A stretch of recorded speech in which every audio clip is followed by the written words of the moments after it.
히브리서 5장 12절에서 14절까지의 말씀입니다. 때가 오래되었으므로 너희가 마땅히 선생이 되었을 터인데 너희가 다시 하나님의 말씀의 초보에 대하여 누구에게서 가르침을 받아야 할 처지이니 단단한 음식은 못 먹고 젖이나 먹어야 할 자가 되었도다. 이는 젖을 먹는 자마다 어린 아이니 의의 말씀을 경험하지 못한 자요 단단한 음식은 장성한 자의 것이니 그들은 지각을 사용함으로 연단을 받아 선악을 분별하는 자들이다. 아멘. 우리 좌에 계신 분들 인사 나눕니다. 사랑합니다. 축복합니다. 하나님 잘 보내셨습니다. 사순절을 맞아 영적인 우리의 모습이 장성하여지고 하나님의 그 기뻐하시는 자리로 우리가 올라가는 그러한 주제를 가지고 계속해서 말씀을 보고 있습니다. 여러분, 심리학이라는 학문에 대해서는 많이 들어보셨을 텐데 심리학 과정 중에서도요 인지심리학이라는 그러한 부분이 있습니다. 인간의 행동의 모든 측면을 그냥 어떻게 보느냐, 물론 그 과정을 지식 획득과 또한 자라남에 따라서 이 심리적인 발달의 과정을 이제 계산하면서 바라보는데 이것이 사람의 심리라는 것을 볼 때 다들 그러잖아요. 저 사람이니까 주관적으로 판단할 때가 많거든요. 그런데 인지심리학이라는 것은 통계를 통하여서 객관화하는 과정을 삼습니다. 그래서 이 한 사람에 대해서 10년, 어린아이부터 자라는 것, 10년, 20년, 30년을 계속해서 연구하고 통계를 내가지고 사람에 대해서 이야기를 하는 거예요. 그러다 보니까 대충 이 인지심리학에서 말하는 그런 것들을 보면 참 잘 맞춘다라고 이야기하는 거예요. 그런데 이 인지심리학에서 이 아이들에 대한 교육의 측면을 연구한 결과를 잠깐 말씀드리려고 해요. 여러분, 우리도 다 부모님 품 안에서 자라고 또 부모님이 되신 분들은 우리의 자녀들을 또 어떻게든 양육을 하면서 지금까지 지내왔어요. 그런데 두 가지 경우를 한번 생각해 보게 됩니다. 부모님이 좀 권위적으로 회초리를 때로는 들고 엄하게 키우는 권위적인 가정이 있습니다. 또 반대로 아이들과 좀 친구처럼 지내면서 아이들을 좀 자율적으로 키우며 수용적으로 키우는 부모님들이 있습니다.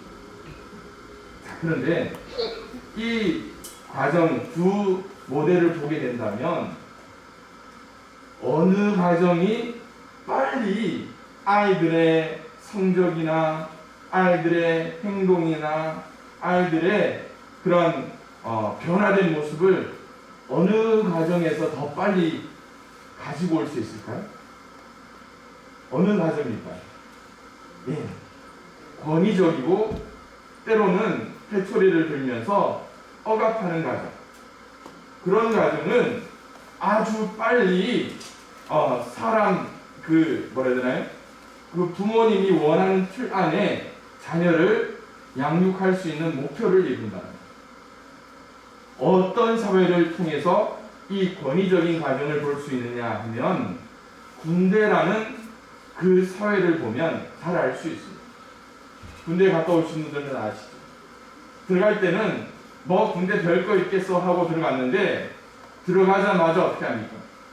발끝 하나 틀리고 손 모양 하나 틀리면 어떻게 합니까? 엎드려 뻗쳐 시켜가지고 막 기합을 주고 굴립니다. 그러다 보면 얼마 만에 군인이 되어 나옵니까? 한 달이면요 그 뼛속까지 군인처럼 만들어 놔요. 그런데 이 자유롭게 자녀와 부모가 좀 수용적으로 이렇게 양육하는 과정을 보면 처음에는 이 아이들이 이 목표치에 이르는 수준이 빠를까요, 높을까요? 빠를까요, 늦을까요? 너무 늦다고 이야기해요. 100이라는 기준을 삼아서 아이들을 양육하다 보면 100이라는 기준에 최소 80점 이상의 그 점수를 빠른 시간에 얻는 집은 권위적인 가정. 그러나 수용적이고 자율적인 가정은 때로 20점, 30점에 지나치지 않는 그런 가정도 있더란 말이에요. 그런데 인지심리학이라는 것이 몇 년 동안 연구한다고요? 10년, 20년, 30년을 모델을 삼아서 연구를 합니다. 아이들이 자라서 이제 성인의 단계에 오르는 한 20살, 20년 정도 연구를 해봤더니요. 이 아이들의 발달 상황이 그대로 유지되고 있을까요? 아니면 좀 변화가 있을까요? 권위적으로 억압하고 또 강하게 키운 가정 이만큼 있었죠? 자율적인 가정 이만큼 있었죠? 시간이 지나면서 점점 역전이 되어서 결국 이 자율적이고 좀 수용적인 가정에서 양육한 자녀들이 나중에 훨씬 더 사회성이 발달되고 또 자기가 가진 그 능력을 10분 발휘하고 있다는 말입니다. 여기서 우리가 신앙안을 생각해 보기 원합니다. 신앙생활을 하면서도 권위적으로 신앙 지도를 받고 생활했던 사람들은 어쩌면 단기간에 신앙 성장을 이루는 경우가 있습니다. 그런데 이 권위적인 틀이 사람의 이성과 성장을 통하여서 점점 무너지는 순간이 있습니다. 어떻게 될까요? 이만큼 처음에 높았던 그 신앙의 틀이 시간이 지나면서 점점 얕아지는. 그러나 어려서부터 좀 자율적으로 신앙생활하면서 또 흔들림 없이 그냥 꾸준하게 신앙 성장했던 사람들은 처음에 저 사람이 신앙생활 하는 게 맞나? 열정이 있나? 뜨겁지도 않은데? 그런데 시간이 지나면서 어떤 변화가 있을까요? 나중에 영적으로 큰 거목이 되고 또 선한 영향력을 많이 발휘하게 되는 그런 경험을 많이 보게 돼요. 여기서 우리의 믿음을 한번 되돌아보기 원합니다. 우리가 영적 어린아이, 영적 갓난아이의 그 수준에서 하나님을 만난 후에 우리의 신앙을 한번 생각해 봐야죠. 요즘 포도 농사를 하시는 분들 집집마다 온실을 만들어서 포도 묘목을 키우시는 분들이 여러분이 있는 줄 압니다. 아침 저녁으로 냉해를 입지 않게 하기 위해서 밑에 열선을 깔아줍니다. 또 요즘처럼 낮 기온이 올라갈 때 연한 순이 타버릴까봐 어떻게 합니까? 노심초사하면서 통풍을 또 낮 시간에는 잘 되게끔 해줘요.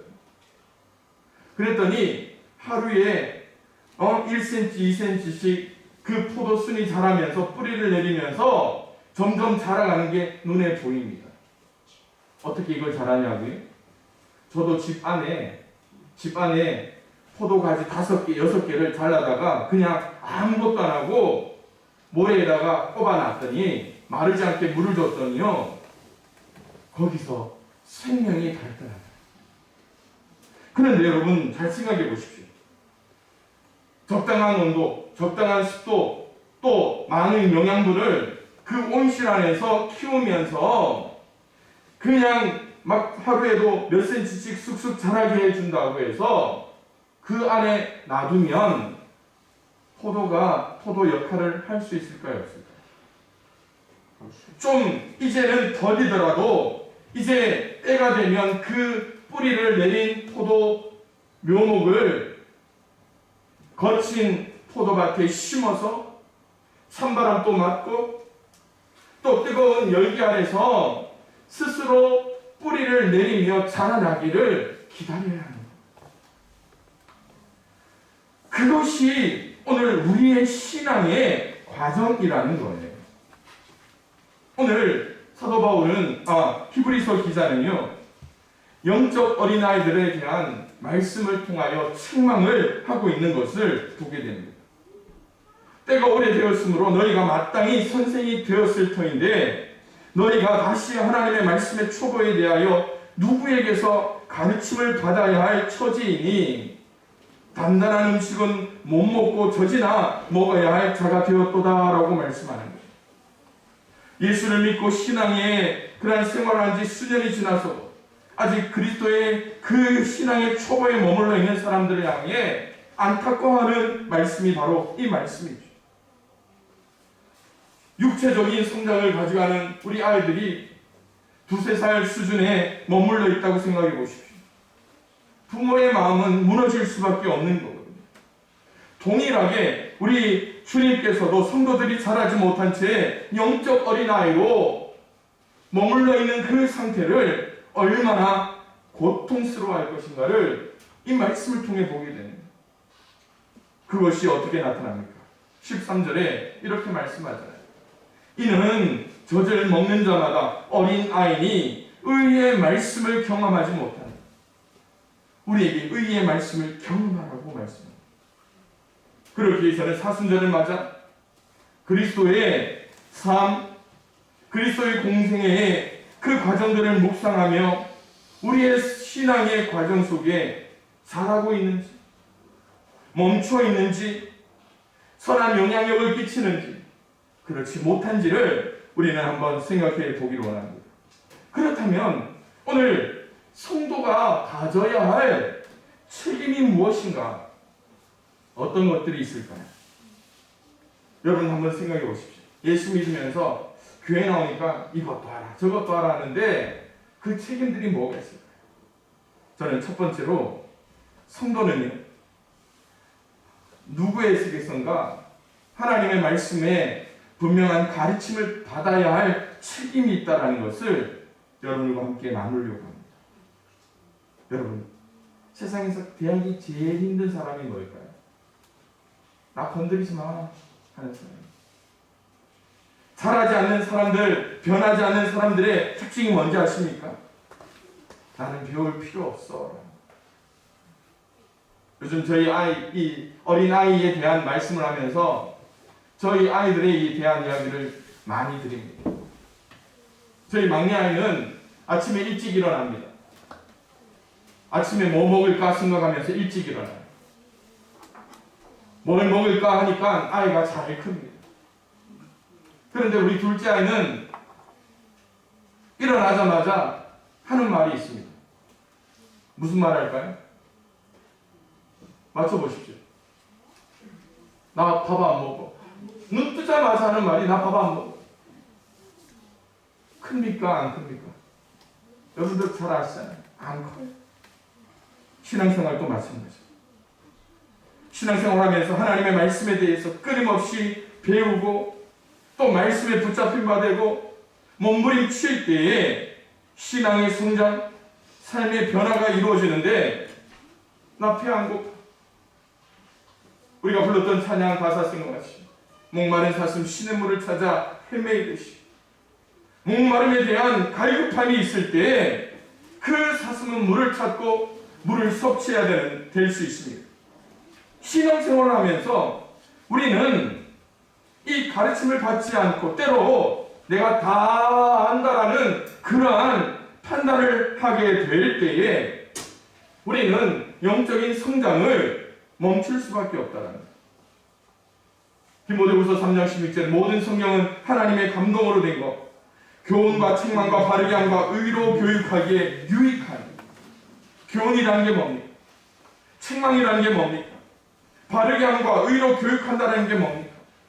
하나님의 사람으로 온전케 되어져가는 과정 속에 우리에게 필요한 영적인 책임과 의무와 또한 우리에게 공급해 주시는 하나님의 신령한 은혜를 우리가 이렇게 사모해야 되는데 우리는 그것들을 포기하려고. 여기서 우리가 생각해야 될 게 있죠. 배우지 않는다고 무슨 손해가 있느냐라는 질문도 할 수 있습니다. 배우지 않는다, 제자리 머물러 있는다는 생각으로 우리는 판단할 수 있습니다. 아니, 배우지 않으면 뒤로 후퇴한다는, 배우지 않으면 뒤로 물러나 버린다는, 노를 저 강을 건너야 합니다. 처음에는 팔에 힘이 있고 이것쯤이야 하면서 만만하게 노를 저어요. 가다 보니까 물살이 거칠어집니다. 물은 점점, 강은 깊어집니다. 이쯤 되면 잠깐 쉬었다 갈까? 쉬는 순간 어떻게 될까요? 그 배는 한참 뒤로 밀려 강물을 따라 내려갈 수밖에 없거든요. 히브리서 10장의 말씀을 보면 이렇게 말씀합니다. 나의 의인은 믿음으로 말미암아 살리라. 또한 뒤로 물러가면 내 마음이 그를 기뻐하지 아니하리라 하셨느니, 우리는 뒤로 물러가 멸망할 자가 아니요 오직 영혼을 구원함에 이르는 믿음을 가진 자니라. 히브리서 기자가 하는 말씀이 뭡니까? 뒤로 물러가면, 뒤로 물러가라는 이 두 말을 반복하고 있어요.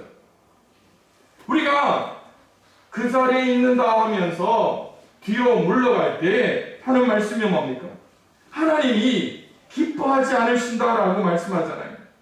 또한 뒤로 물러간다라는 것이 멸망할 것을 염려하는 것으로 말씀은 우리에게 보여주고 있습니다. 오늘 히브리서가 쓰였던 이 공동체의 상황이 어떤 것인가를 우리는 상상해 봐야 됩니다. 교회 안에 있는 사람들이 말씀 안에 사라지는 않습니다. 교회 안에서 무슨 이야기를 하느냐 하면, 우리가 이전에 유대교회에 머물러 있을 때, 우리가 할례를 받았을 때에, 우리가 하나님께 제사를 드릴 때에 그렇게 옛날 습관에 빠지며 계속해서 교회의 말씀을 대적하고 그리스도 예수의 사역을 외면하고 있는 히브리서의 그 초대교회의 모습을 우리에게 보여주고 있잖아요. 그것들이 그들의 공로처럼 여겨집니다. 그들의 뒷배경을 통하여서 훌륭한 것처럼 나타납니다. 그런데 그들에게서 없는 것이 뭡니까? 배우지 않으려고, 그리스도의 도를 향하여 나아가지 않으려고 하니까 그들은 점점 뒤로 퇴보해요. 걸림돌이 되어져 버리는 그러한 사실이에요.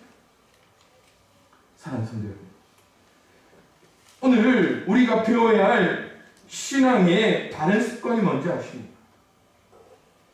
어린아이가 엄마를 향하여서 젖을 달라고 계속해서 엄마의 가슴을 파고 들어가요. 그럴 때에 이 아이가 조금 자라면서, 그리고 그 아이가 장성함에 따라서 부모가 뭘 합니까? 이유식을 시작합니다. 단단한 음식에 대하여 그 아이를 양육하며 아이가 어떻게 살아가야 할 것인가를 부모가 판단해야 합니다. 그런데 그것을 포기하는 순간 그 부모와 자식은 뒤로 퇴보하게 됩니다. 그러기에 오늘 우리가 읽었던 히브리서 5장의 말씀에 성숙한 그리스도인을 대표하는 단어가 나옵니다. 그 단어가 뭡니까? 단단한 음식이라는 단어입니다. 하나님의 말씀을 받아들이며 믿음의 성숙을 경험함으로 말미암아 단단한 음식처럼 하나님의 심오한 말씀의 진리와 또한 말씀의 깊이를 경험하며 소화해낼 수 있는 능력을 소유하라는 것 아닙니다. 실제로 사도 바울이 초대교회를 향하여 여러 편의 서신을 쓸 때에 이렇게 단단한 식물을 먹지 못하며 자라나지 않는 교회를 경험한 적이 있습니다. 그 교회가 어느 교회일까요? 고린도 교회. 고린도 교회가 수많은 사람들이 몰려들었고 교회의 외적으로 부족함이 없는 상황이었습니다. 그런데 사도 바울이 그 교회를 바라보는 순간 교회가 어린아이들의 수준에 밖에 머물러 있지 않았다는 것을 보게 됩니다. 그래서 고린도전서 3장 2절에 이렇게 말씀합니다. 내가 너희를 저주로 먹이고 밥으로 아니하였노니 이는 너희가 감당하지 못하였음이거니와 지금도 못하리라 라고 선언한 바가 있습니다. 사랑하는 성도 여러분, 오늘 우리가 이 세대를 살아갈 때에 얼마나 혼란스럽고 어지럽고 또 진리가 무엇인지, 하나님의 그러한 은혜가 무엇인지, 예수 그리스도의 도움이 무엇인지 이 시대가 얼마나 우리를 혼란스럽게 만드는지 모릅니다. 그럴 때에 성도들은 자신의 영적인 상태를 잘 확인함으로 말미암아 말씀에 대한 갈급함과 하나님의 은혜에 대한 사모함을 통하여서 날마다 자라나며 하나님의 그 기뻐하시는 분량 가운데 나아갈 수 있는 저와 여러분들이 될 수 있기를 주님의 이름으로 축원을 드립니다. 두 번째로요, 성도에게는 어떠한 책임이 따를까? 그 책임은 다른 책임이 아니라 13절 말씀처럼 의의 말씀을 경험해야 할 책임이 있다는 것을 우리에게 가르쳐주고 있습니다. 의의 말씀을 경험한다. 이 의가 무엇인가 생각하면요, 크게 두 가지로 생각해 볼 수 있습니다. 첫 번째, 그리스도의 의란 하나님의 성품을 말씀하고 있습니다. 하나님과 개인적인 관계를 가진 경험이 없어서 변화되지 못하는 분들이 참 많죠. 그래서 하나님을 믿으면서 변화되는 사람들 보면 우리는 뭐라고 이야기합니까? 아, 저 사람 성령 충만하다라고 이야기합니다. 그렇기에 그리스도의 의, 이것은 하나님의 성품을 경험한 사람은 영적으로 뛰어날 뿐만 아니라 어떤 변화까지 있습니까? 인격적인 변화를 경험하는 거예요. 저 사람을 보니까 정말 예수 믿는 사람. 그런 하나님의 의. 두 번째로 이 의라는 것은요, 신분을 말합니다. 예수 그리스도를 믿음으로 말미암아 하나님의 의가 우리 가운데 임할 때에 우리에게 하나님의 자녀가 되는 권세가 주어진다는 것이죠. 하나님의 의가 사랑으로 나타나게 된다면 우리는 또한 사랑의 삶을 살며 하나님의 자녀로서 그 사랑을 실천하게 되는 겁니다. 그래서 이 의는 내가 누구이고 또 내가 얼마나 중요한 가치를 가지고 있는 사람인지를 보여주게 되는 것입니다. 그러나 앞서 제가 언급했던 사도 바울의 삶을 여러분들에게 잠깐 소개합니다. 사도 바울이 예수 그리스도를 믿기 전에 그는 어떤 사람이었는가를 여러분들 잘 아실 거예요. 좋은 신분, 좋은 가문에서 태어났습니다. 많은 지식으로 율법에 대한 열심을 가지고 있던 사람이었습니다. 그 율법에 따라 그는 흠도 없고 완전한 삶을 추구했던 사람입니다. 그런데 예수 믿기 전에 사울에게 없었던 것이 한 가지가 있습니다. 그게 뭘까요? 오늘 말씀에서와 같이 하나님과 인격적인 만남을 경험하지 못했던, 즉 하나님의 의를 경험하지 못했던 거예요. 그래서 이 사울이라는 사람에게 어떠한 열심이 있었습니까? 종교적인 열심이 그를 충만케 함으로 말미암아 그가 행했던 것이 뭡니까? 성령이 하나 되게 하신 것을 힘써 지키는 것이 아니라 그는 예수 믿는 사람들을 붙잡아다가 옥에 가두고 죽이는 그 일이 자기에게 주어진 책임인 것으로 알게 되는 거예요. 그러다가 하나님의 은혜로 예수 그리스도를 만나게 되는 거예요. 어디서요? 다메섹에서. 그리고 그 만남을 통하여 사도 바울은 이 음성을 듣습니다. 네가 어찌하여 나를 핍박하느냐? 그때 그는 깨닫게 되는 거예요. 예수 믿는 사람에게 이 의가 나타난다면 그 의를 통하여 고통받는 것이 누구를 위해 고통받는 것이라고요? 그리스도를 위해 고통받는다는 것을 그는 깨닫게 되는 거예요. 그러면서 사도 바울은 이렇게 고백하게 되는 거예요. 우리 함께 빌립보서 3장 8절 9절 한번 읽어보겠습니다. 시작. 또한 모든 것을 해로 여김은 내 주 그리스도 예수를 아는 지식이 가장 고상하기 때문이라.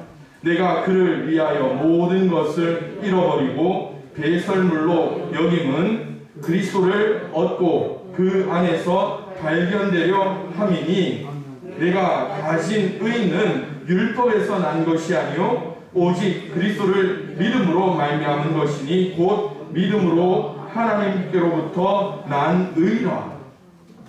할렐루야. 여러분, 오늘 이 사도 바울이 된 것이 뭡니까? 모든 것을 포기함으로 그가 그리스도의 의를 통하여 그리스도를 얻고 그 안에서 발견되려 함이라. 그것이 이 사람의 인생을 바꿔놓은 것 아닙니까? 그러기에 두 번째 책임이 뭐라고요? 의의 말씀을 경험해야 된다는 거예요. 그 의의 하나님을 내가 받아들이며 내 속에 성령의 충만케 하신 것들을 깨닫게 되는 거예요. 그래서 평생 동안 유대교 안에서 바라봤던 그 모든 것을 그는 포기할 수 있는 결단이 생깁니다. 그래서 이전에 알았던 여호와, 그 전에 알았던 율법, 그 전에 알았다는 성민의식, 그것이 어떻습니까? 다 배설물처럼 벗겨지는 역사가 나타나게 되는 거죠. 우리의 삶을 한번 되돌아보십시오. 우리의 신앙을 한번 되돌아보십시오. 예수 믿지 않을 때 내 모습처럼 여전히 내 속에 혈기가 왕성하고 내 속에 움켜잡으려고 하는 그러한 욕심들이 얼마나 많습니까? 변화되는 그 순간 오늘 우리는 배설물처럼 그 모든 것들을 내려놔야죠. 요즘 이 어린아이에 대한 말씀을 하면서 계속 좀 심각하게 이야기하니까 누가 그러더라고요. 조금 재미있는 예화도 좀 들고 하면서 좀 웃으면서 설교하고. 그래서 오늘 오랜만에 그냥 예화를 두 가지를 드리려고 합니다. 재미있으시면 많이 웃으십시오. 언젠가 이런 이야기를 들었어요. 배설물처럼 여겨야 된다라는. 이전 한 10년, 20년 전만 하더라도 이 CCTV가 많이 이렇게 나타나지 않고 또 CCTV가 없다 보니까 시내 가면 날치기 사건들이 참 많이 일어날 때가 있었습니다. 아마 그 뉴스 정말 많이 들어보셨을 거예요. 한 직장인이 이렇게 늦게 야근을 하고 퇴근을 하고 이제 나와서 버스를 기다리려고 하는데 너무너무 갑자기 배가 아프더라는 거예요. 막 식은땀이 비 오듯. 여러분, 가장 필요한 게 뭡니까? 주변에 화장실을 찾아가는 거예요. 화장실을 찾아 나가서 빨리 이 급한 불을 끄고 싶습니다. 그런데 이미 자기 눈에 보이는 공중 화장실이나 또 밤이 늦다 보니까 문 열린 건물도 별로 없었어요. 그때 이 직장인에게 보인 한 건물이 있습니다. 뭐가 보였을까요? 외진 곳에 은행 ATM기가 보였습니다. ATM기 아시죠? 돈 찾는 기계가 있어요. 문도 있고 또 이제 사람만 안 오면 한적한 곳이니까 몰래 볼일을 볼 수 있겠다라고 생각합니다. 그래서 그 사람이 어떻게 했을까요? 주변에 있는 교차로라는 신문지 한 장을 들고 ATM 기기 안에 들어가요. 그러면서 얼른 급하게 문제를 해결합니다. 뒤처리는 어떻게 해야 될까요? 예, 맞습니다. 교차로를 곱게 접어서 똘똘 말아서 그래도 그 ATM 기기 안에 놔두면 냄새가 많이 날 것 같으니까 어떻게 합니까? 가지고 나와서 눈에 보이는 화장실에다 버려야 되겠다라고 해서 똘똘 말아가지고 예쁘게 접어서 들고 나왔습니다. 앞서 제가 힌트를 드렸죠? 어떤 일이 있었을까요? 날치기범이 그 신문지를 똘똘 만 걸 보고 어떻게 했을까요? 얼른 날치기를 해가버립니다.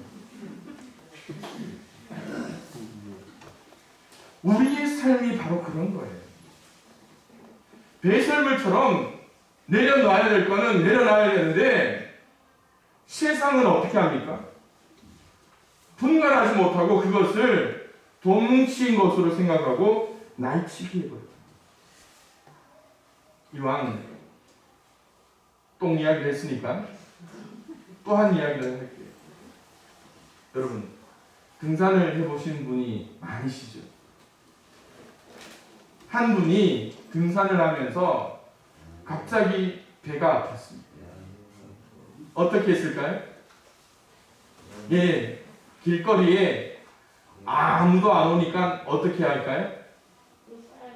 예, 맞습니다. 길 옆에다가 얼른 몰래 볼일을 보게 되는 거예요. 그런데 그렇죠. 신문지라도 있으면 들고 가면 되는데 어떻게 했을까요? 남이 볼까봐 돌덩이를 몇 개를 이렇게 해서 돌로 덮어놨습니다. 몇 달이 지나서 다시 그 등산로로 이 사람이 등산을 합니다. 깜짝 놀랐습니다. 그 사람이 급하게 돌들을 보고 돌로 덮어놨던 거기에 뭐가 생겨나는지 아십니까?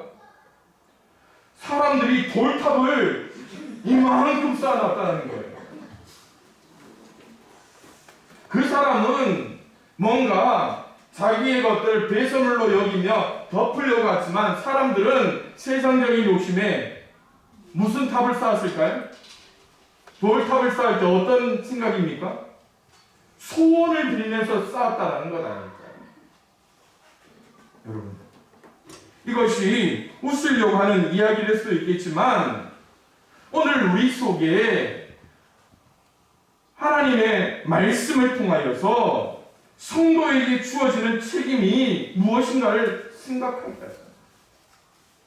버려야 되는데, 비워야 되는데 의의 말씀을 통하여 우리에게 주어진 것을 실천하려고 할 때 세상은 우리를 어떻게 할까요? 낚아채 가버리는 거예요. 거기에 인간의 공로를 쌓으려고 하는 그 모습이 얼마나 나타나냐는 말이에요. 그러기에 성도에게 주어지는 세 번째 책임이 뭘까요? 오늘 우리에게 주어진 14절의 말씀을 통하여서 선악을 분별해야 할 책임이 있다는 것을 가르쳐주고 있습니다. 분별이라는 말을 지난 사순절을 통하여서 계속해서 말씀을 드리는데 이 분별이라는 것이 장성하는 것에 따라서도 분별을 해야 된다는 거예요. 장성이라는 것은 목적을 달성한다, 완전해진다는 의미에 있습니다. 연령에 있어서 장성하고 성숙해야 되는 게 인간의 도리인 것 같습니다. 그런데 종교에 있어서도 이 장성하다는 것은 하나님이 원하시는 그 분량을 말씀하고 있어요. 도덕적으로도요. 장성한다는 것은 완전해지고 또 불법이 없다라는 것을 가르쳐 주잖아요. 그런데 영적으로 완전한 상태, 그것이 뭐라고 이야기합니까? 14절을 보니까 지각을 사용함으로 연단을 받아 선악을 분별하는 자들이라고 말씀하고 있습니다. 우리가 그리스도의 장성한 분량에 이르기까지 충만하기 위해서 우리에게 필요한 것이 뭡니까? 우리에게 시각을 사용함으로 연단을 받아 선악을 분별하라고 이야기합니다. 분별하지 못하니까 어떻게 합니까? 그 뭉탱이가 무슨 뭉탱이인지도 모르고 낚아채는 거예요. 분별을 못하니까 그 돌이 무슨 돌인지도 모르고 거기가 돌탑을 쌓는 거예요. 영적인 성장이라는 것은요, 이처럼 자연적으로 이루어지는 것이 아닙니다. 우리가 노력을 해야 돼요. 가만히 있으면 후퇴하게 되는 겁니다. 성도가 잘하는 것, 그것이 여러분들에게 주어진 책임이라는 거예요.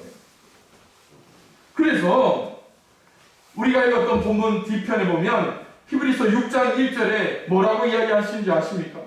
그러므로 우리가 그리스도의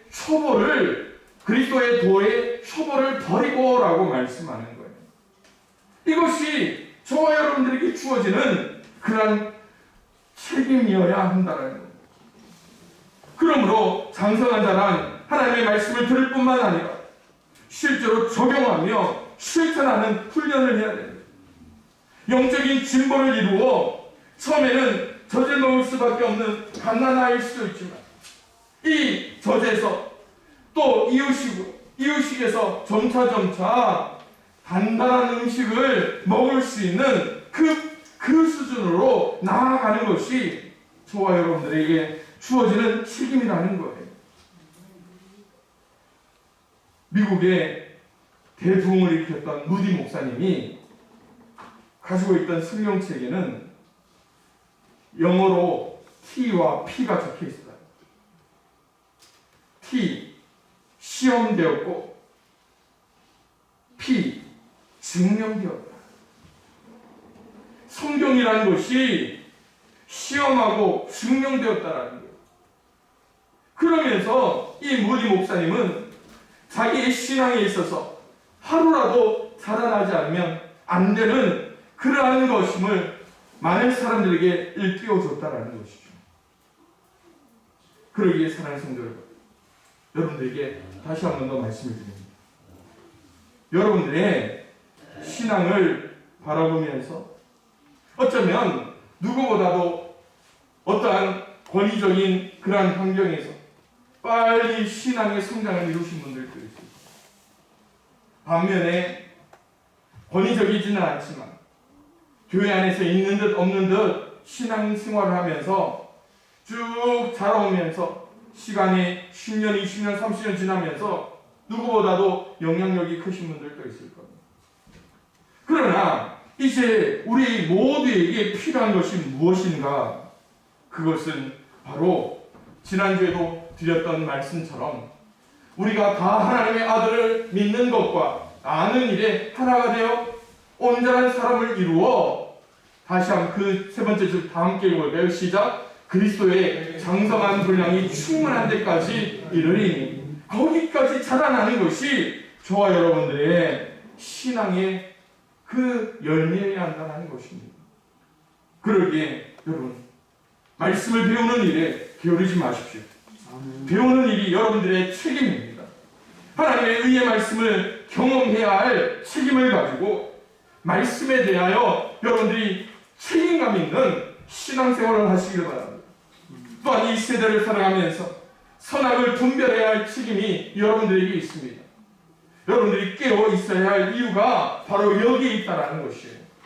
그러기에 이 세대를 통하여 또 우리 양평교회를 통하여서 우리 모든 성도들이 하나님의 기뻐하시는 그 분량만큼 살아나며 하나님의 영광을 드러낼 수 있는 우리 모두가 될 수 있기를 주님의 이름으로 축원을 드립니다.